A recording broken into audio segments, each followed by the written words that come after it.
Dinner was almost over when my father cleared his throat, the way he does when he wants silence without asking for it. Plates paused midair. My sister sat straight, already smiling, as if she knew what was coming. "She is successful," he said, nodding toward her. "Responsible. Unlike you." The word unlike landed heavier than the rest. Not angry. Not loud. Just final. He continued, proud. "She doesn't need help from anyone." No one looked at me. Not my mother. Not my sister. Even the ceiling fan felt louder than my presence. I waited for the sentence to soften. It didn't. So I nodded. Calm. Measured. "Perfect," I said, quietly enough to sound obedient. "Then my $4,000 monthly transfers can stop today." For the first time that evening, my sister's smile slipped. Before you decide who's right in this story, ask yourself one thing. How many times can someone fund a family that refuses to see them? My name is Adeline. I'm not dramatic. I don't raise my voice at dinner tables. I've learned that silence travels farther than arguments ever do. What happened that night didn't end with one sentence. That sentence was just the first crack. The one that finally let the truth leak out. In our family, roles were assigned early and never revised. My sister was the achievement. I was the support system. No one ever said it out loud, but it showed in small, consistent ways. When bills came late, my phone rang. When plans fell apart, I adjusted mine. When my sister needed temporary help, it somehow became permanent and invisible. I worked in finance. Quiet job. Stable income. No applause-worthy titles. My father liked to say, "You're practical," the way people say ordinary without sounding cruel. What he didn't say was that my practicality paid for things no one wanted to discuss. Every month, without reminders, I transferred money. $4,000. Rent gaps. Credit cards. Emergency loans that were never returned. I didn't ask questions. I didn't announce it. I assumed contribution didn't need validation. At family gatherings, my sister talked about promotions that weren't finalized yet. My father listened like a proud investor. My mother nodded, already rehearsing how she'd repeat the story to relatives. And me? I refilled glasses. I booked tickets. I paid quietly. I told myself this was maturity. That someone had to be steady. That love didn't always look like praise. But stability has a cost when it's mistaken for obligation.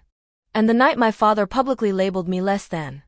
He unknowingly touched the one thread holding everything together. The warning signs weren't dramatic. That's why they were easy to ignore. My sister began speaking for me in conversations, correcting harmless details, finishing my sentences as if I were slow. When relatives asked how I was doing, she'd smile and say, "Adeline is fine. She's always fine." As if fine were a permanent ceiling. My father started forwarding her calls to me. "She's stressed," he'd say. "You handle things better." Handle meant fix.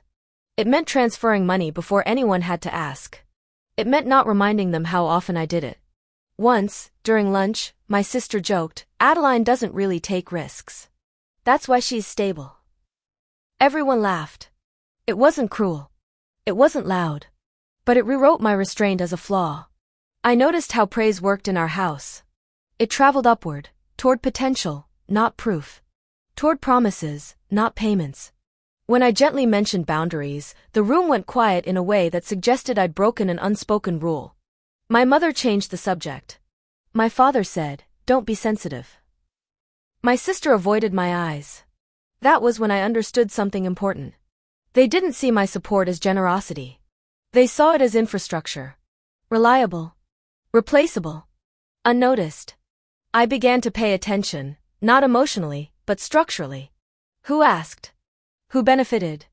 Who stayed quiet when credit was given elsewhere? The pattern was forming. And for the first time, I stopped explaining myself. After that dinner, the atmosphere didn't explode. It settled. My father acted as if nothing significant had happened. He spoke to me with the same calm authority, the kind that assumes obedience doesn't need renewal. My sister, on the other hand, became lighter, almost cheerful. The panic I had seen flash across her face disappeared, replaced by confidence sharpened with entitlement. She began making plans aloud. Trips? Investments. "I'll figure it out," she said often, especially when my father was listening. The phrase worked like a performance. Responsibility, displayed, not proven. Privately, though, nothing changed. Her messages still arrived late at night. Short. Casual. Expectant. Can you cover this? Just this month. I'll pay you back. When I didn't reply immediately, she followed up with jokes. Then irritation. Then silence, strategic, not emotional.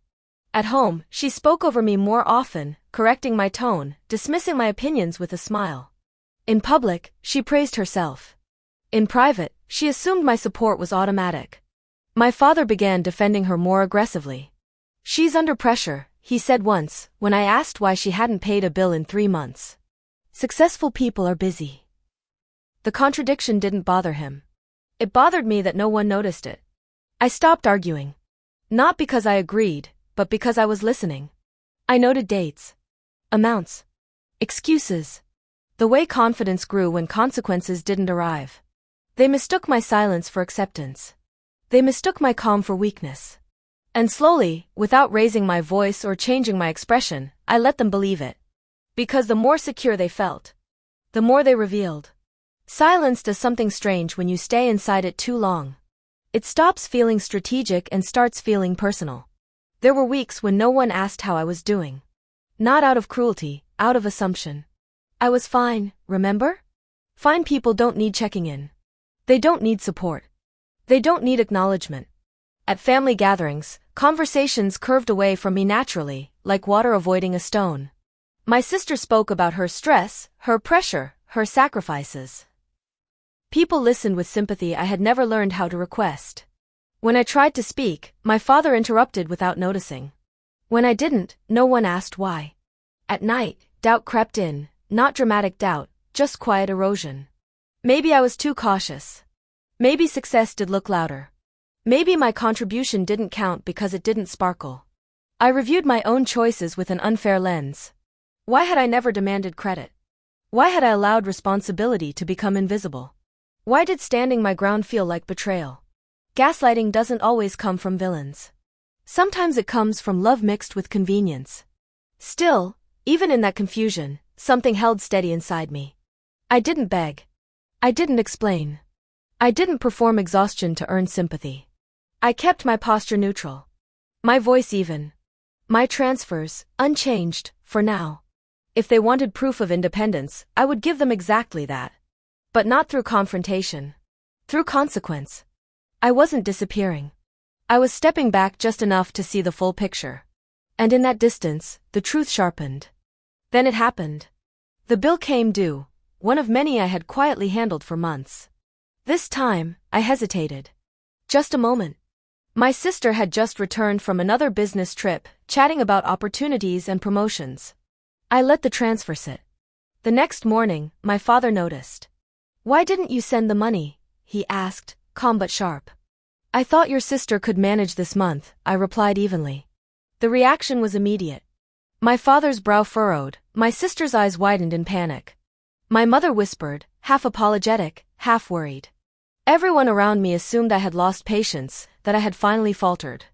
Rumors began to swirl in subtle ways. Adeline's under stress, maybe she can't keep up, comments from cousins and family friends. For a moment, it looked as though I had failed spectacularly. My sister, visibly flustered, tried to mask it with jokes and exaggerated competence.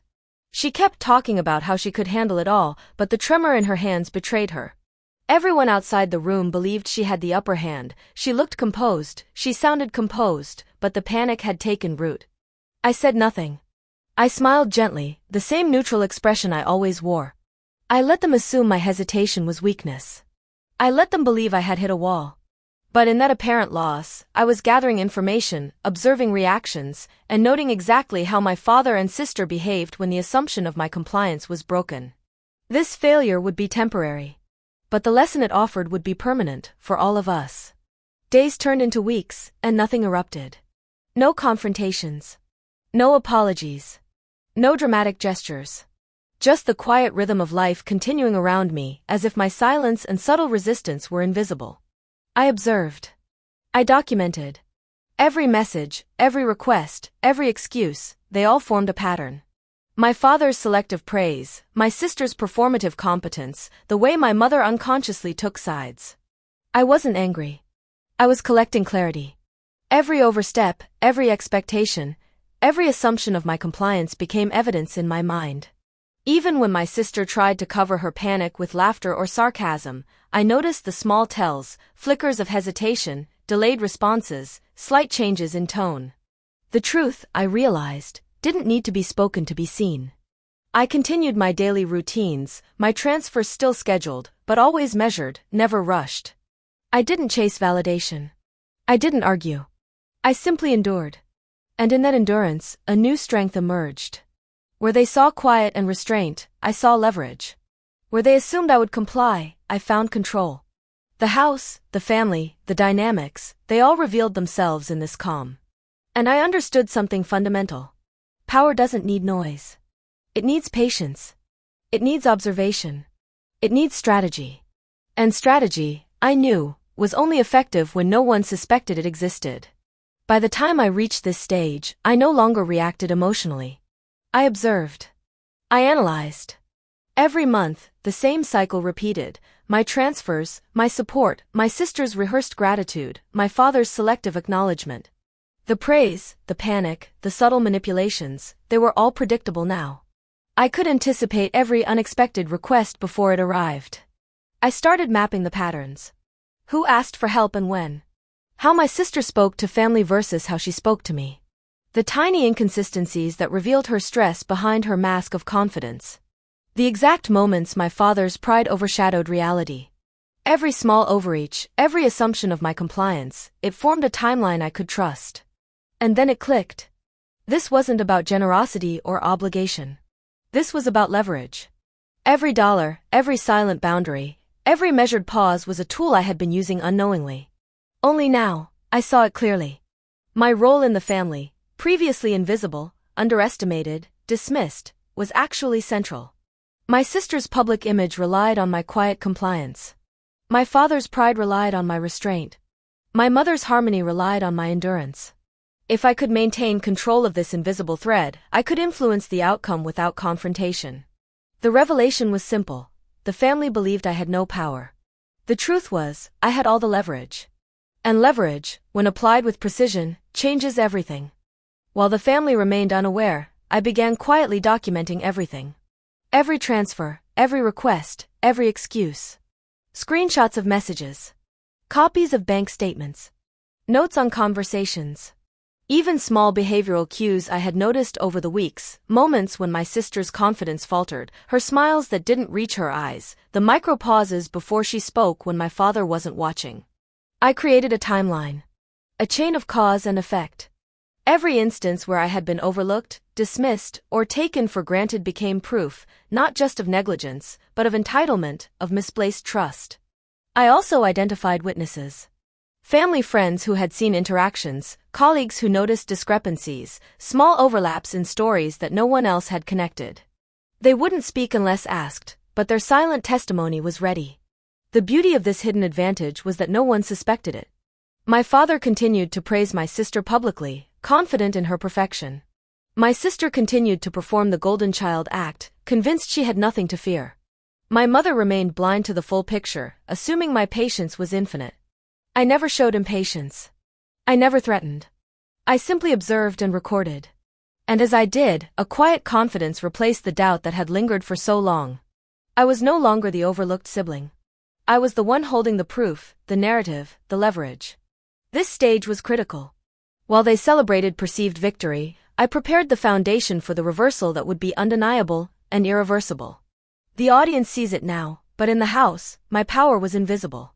And invisible power is the most dangerous kind, because when it strikes, it leaves no chance for recovery.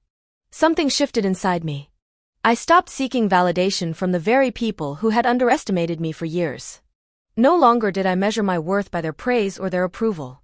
Their opinions became background noise, irrelevant to the strategy one was quietly building. Calm confidence replaced the old tension. Every decision, every action, every word became deliberate. I didn't need to prove myself at dinner tables. I didn't need to remind anyone of the financial support I had provided.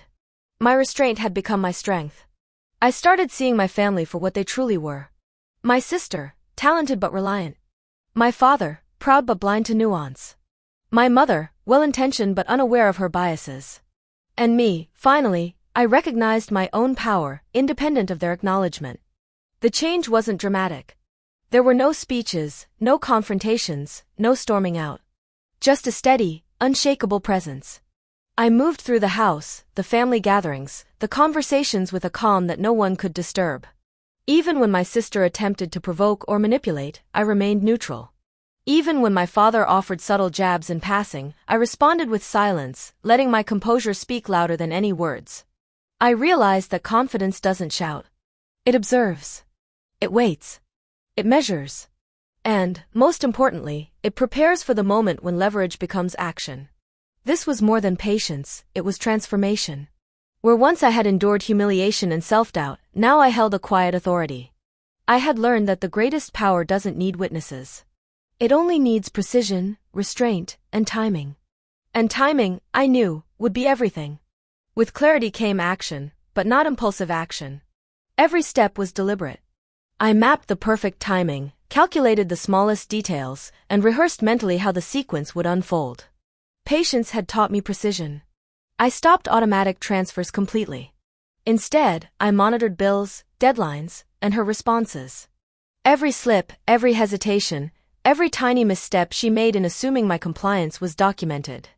I had built a ledger of invisible power, one that would soon become undeniable evidence. I also prepared my allies. Quietly.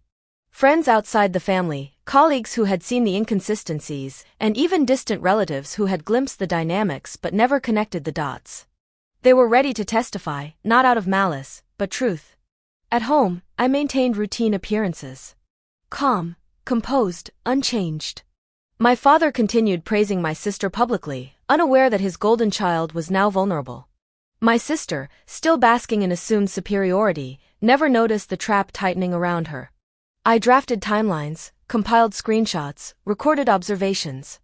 Every document and every note was a thread in a net I would eventually release.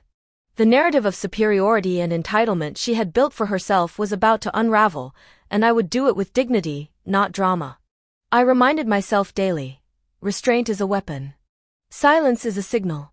Credibility is the ultimate leverage. And above all, revenge, or rather, justice, is most powerful when it arrives quietly, logically, and irrefutably. The family believed I was compliant. They assumed patience meant weakness. They never suspected that beneath my calm, every detail had been prepared for a single, undeniable release. And soon, very soon, the truth would speak louder than all their assumptions combined. The day came when we all gathered at the family home for my father's small celebration of my sister's latest achievement. A perfect stage, the same space where humiliation had been quietly served months ago. I walked in calmly. Nothing had changed on the surface. I carried a dish, greeted relatives, smiled at the right moments. But underneath, I was fully in control. Every step, every word, every glance was measured. My sister, radiant and confident, looked around expecting admiration. My father's pride was visible, almost tangible. My mother nodded in quiet support. Everyone assumed the familiar dynamic, golden child above, overlooked sibling below. But this time, I held the invisible strings. Every detail I had documented, every inconsistency, every misstep, every moment of reliance that had gone unrecognized, now I held them ready to reveal. Timing was critical. The stage, the audience, the unsuspecting villain, everything was aligned. I spoke softly, neutrally, to relatives who noticed my calm. Nothing accusatory. Nothing loud. Just subtle references to patterns, timelines, and responsibilities, framed as concern, not confrontation. The subtlety was key. I didn't need to argue. I didn't need to shout. My quiet composure drew attention. People started listening differently. The air shifted without my raising a voice. For the first time in months, the power arena felt balanced. And I could feel it, the moment when restraint becomes authority, when patience transforms into undeniable influence. The trap was set. The stage was ready. And the golden child had no idea it was her turn to falter. As the evening progressed, my sister's confidence grew bolder, exactly as expected. She began taking credit for things she hadn't done, exaggerating minor successes, and speaking over relatives as if she owned their attention. Her golden child persona had blinded her to the fact that I was watching, calmly, methodically, with every detail recorded. She announced plans for a joint investment, bragged about upcoming opportunities, and casually mentioned that she had been covering for everyone in subtle ways.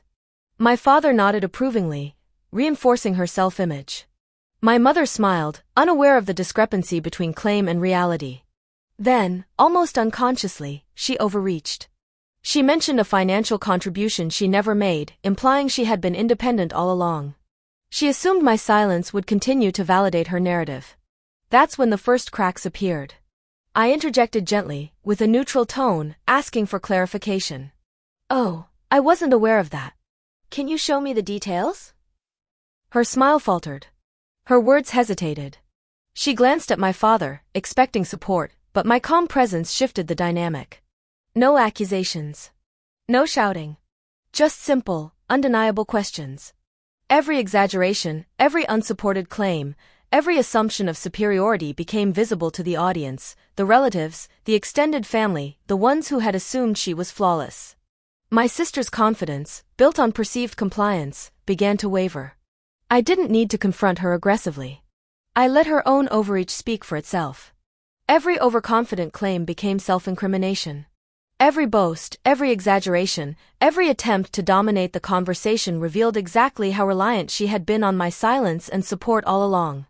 The golden child, in her arrogance, had stepped on the very threads I had been quietly weaving. And now, without a word of revenge, her house of perfection began to tremble. I waited for the right moment. A quiet pause in conversation. A subtle shift in attention. Everyone leaned in, curious, not expecting what was about to unfold. "Actually," I began, voice calm, controlled, measured, "I thought it would be helpful to review the family accounts for this year. Just to keep everything clear for everyone." I placed a folder on the table, meticulously organized. Bank transfers, dates, expenses, contributions, all documented. The evidence was silent but undeniable. Relatives leaned forward. My father's brow furrowed. My mother glanced nervously between us. My sister's confident expression flickered, then faltered. I didn't raise my voice. I didn't accuse. I simply opened the folder and began pointing to facts, timelines, and receipts, letting the numbers tell the story themselves. $4,000 monthly transfers. Months of unseen support. Payments she had claimed were hers. Every exaggeration, every assumption, every claim of independence, disproven by plain, irrefutable documentation. The room went quiet. Not awkward, not tense, quiet in the sense of realization. Truth doesn't shout. It simply stands. My sister's hands trembled slightly. My father's pride wavered, replaced by shock. My mother's understanding shifted, silently acknowledging the invisible labor I had carried. No one could argue with what was right in front of them. The golden child, who had basked in assumed superiority, could no longer hide behind panic, charm, or rehearsed stories. I remained calm. Neutral. Observant. I didn't gloat. I didn't need to. The facts had done all the work. For the first time, everyone saw clearly. Not just my contributions, but the imbalance, the entitlement, the dependence that had gone unnoticed for so long. Justice, quiet and inevitable, had arrived.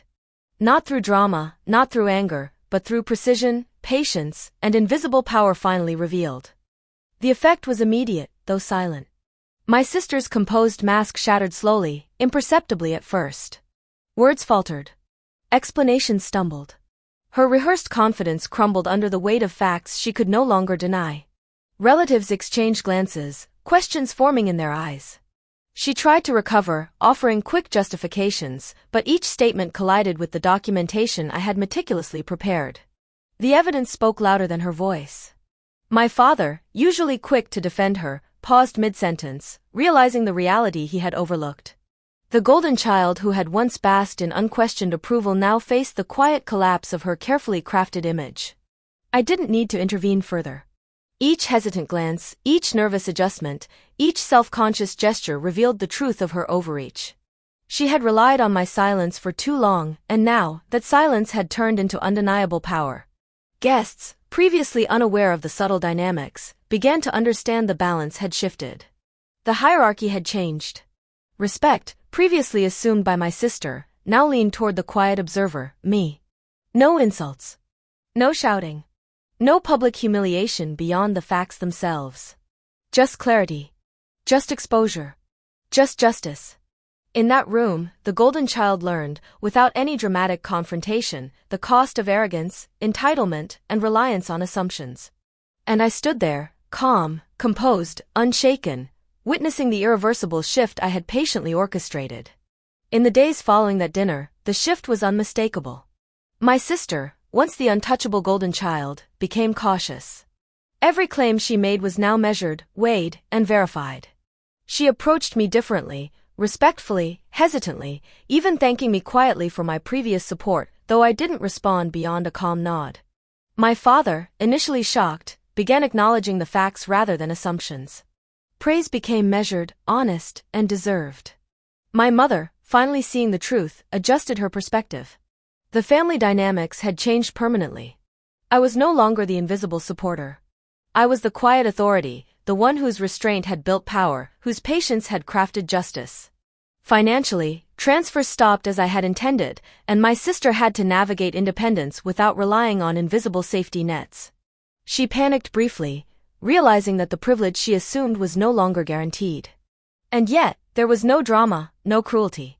Only the natural consequence of accountability. Power had shifted silently, irrevocably. And it felt liberating.